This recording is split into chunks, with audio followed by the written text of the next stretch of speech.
For some of us that are really excited over UFC and all these great fighters, you want to see power? Look at the body of Rasulullah sallallahu alaihi wasallam. Look at the power of Rasulullah sallallahu alaihi wasallam. Such a strong individual, such a powerful individual, that the greatest wrestler of the time, Rukana, he comes in front of Rasulullah sallallahu alaihi wasallam. He says, "Oh Muhammad, you put me to the ground and I become a Muslim." And Rukana had never lost a fight in his entire life.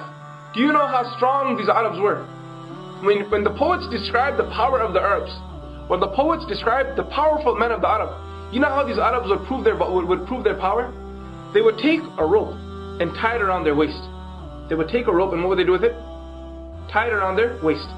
And the other side of the rope, they would tie it on a horse. Then, with both of their hands, they would grab a tree.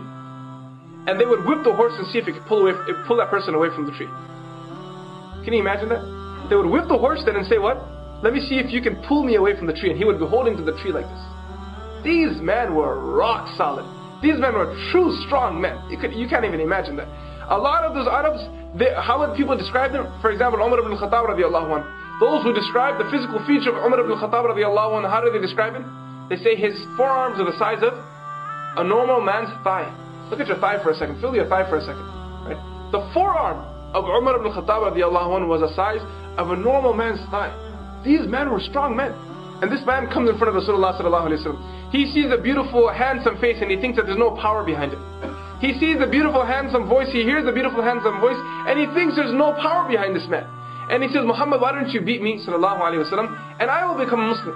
Rasulullah sallallahu alaihi wasallam said, "Okay, bring it on." Rasulullah sallallahu alaihi wasallam didn't check it out. He said, "What?" He said, "Come on, let's go right now, on the spot. Let's go right now." And a person came to Rasulullah sallallahu alaihi wasallam. Came, and Rasulullah sallallahu alaihi wasallam, what did he do to him? He picked him up and put him on the ground. He put him down. He stood up again. He goes, "No, I slipped there." And he made up some excuse, right? Because he couldn't believe it that Rasulullah sallallahu alaihi wasallam just put him down. He said, "Again." And he comes to Rasulullah sallallahu alaihi wasallam a second time. And what does Rasulullah sallallahu alaihi wasallam do a second time? He picks him up again and put him on the ground again. He can't stand in front of Rasulullah sallallahu alaihi wasallam. This is the power of Rasulullah sallallahu alaihi wasallam.